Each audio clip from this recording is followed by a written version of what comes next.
Транспорт, энергетика, токен, металлургиялык комплекс, агроөнөр-жай комплекси, жасалма интеллект. Касым-Жомарт Токаев Бейжинде өткөн Казак-Кытай ишкердик кеңешинин 8-чи жыйынында Казакстан менен Кытайдын мындан аркы кызматташтыгынын артыкчылыктуу багыттарын белгиледи. Ага эки өлкөнүн мамлекеттик органдарынын жана бизнес структураларынын 500дөн ашык өкүлдөрү, ошондой эле 70тен ашык ири Кытай корпорацияларынын жетекчилери катышты. Мамлекет башчысы өз сөзүндө Кытай Казакстандын түбөлүктүү стратегиялык өнөктөшү экенин белгиледи. Өткөн жылы өлкөлөр ортосундагы товар жүгүртүү 44 миллиард долларга жетти. Жакынкы 5 жылда тараптар көлөмдү бир топ көбөйтүүнү көздөөдө. Бүгүнкү күндө Казакстандын экономикасы Борбор Азиядагы эң ири экономика болуп саналат. Жылдын аягына чейин ички дүngөнүм 300 миллиард доллардан ашат деп күтүлүүдө, деп белгиледи мамлекет башчысы.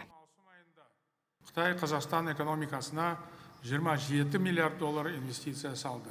Кытай биздин экономикага 27 миллиард доллар инвестиция салды. Бул абдан жакшы көрсөткүч. Ал мындан ары да өсөт деп ишенем. Казакстанда Кытай капитал менен 6000ден ашык ишкана ийгиликтүү иштеп жатат. Алардын арасында дүйнөлүк масштабдагы CNPC, CITIC, Sinopec, Huawei сыяктуу ири корпорациялар бар. Олардын арасында CNPC, CITIC, Sinopec, Huawei сыяктуу әлемдик деңгейдеги мыкты корпорациялар бар.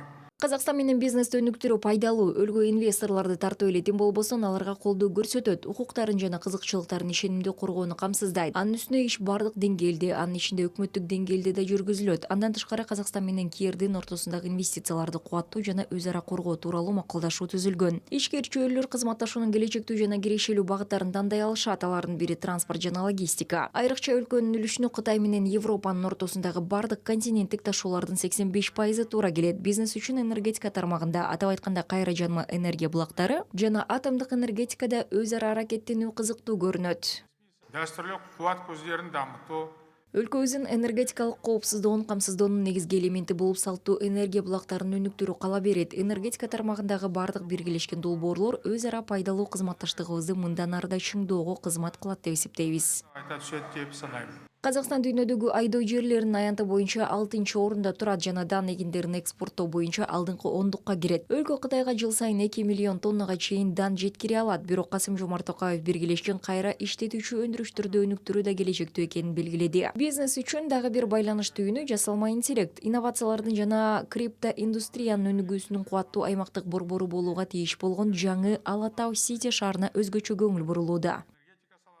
China State Construction Биз Казакстан менен China State Construction Engineering Corporation ортосундагы бүгүнкү келишимге кол коюуну толугу менен колдойбуз. Курулушту кечиктирбестен баштоо зарыл деп эсептейм. Жакын арада Алатау Сити өз алдынча экосистеманын өзгөчө макамына ээ болот. ретинде арнайы мәртебеге ээ болады. Бейжинде өткөн Казак-Кытай ишкерлер кеңешинин жыйынтыгы боюнча 15 миллиард доллардан ашык суммага 70тен ашык келишимге кол коюлду. Алардын негизгилери энергетика, логистика жана санариптик технологиялар тармагындагы долбоорлор.